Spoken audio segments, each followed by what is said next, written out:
xotiniga. Hamma til olib keladi. Homiladormisiz? Testda 2 poloska chiqdimi? Darhol ratsioningizdan gazli ichimliklar hamda energetiklarni yo'qoting. Bu ichimliklar homilangiz hayotini siz bilmagan holatda xavf ostiga solishi mumkin. Energetik hamda gazli ichimliklarning tarkibida yuqori miqdorda kofein, shakar hamda sun'iy qo'shimchalar mavjud. Aynan kofein homilani yurak urishini tezlashtiradi. Homilada qon aylanish tizimiga ta'sir ko'rsatadi va uni buzilishini keltirib chiqaradi. Shakar hamda sun'iy qo'shimchalar esa homiladorlik diabetini yuzaga keltiradi. Homiladorlarni semirish xavfini oshiradi. Eng asosiysi, homiladorlarning qon bosimini oshishiga hamda oxirgi trimestrlarda eklamsiya holatlarini ham yuzaga keltirishi mumkin.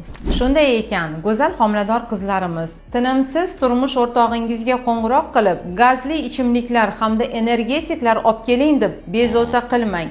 Uning o'rniga tabiiy sharbatlarni ichishni o'zingizga odat qiling.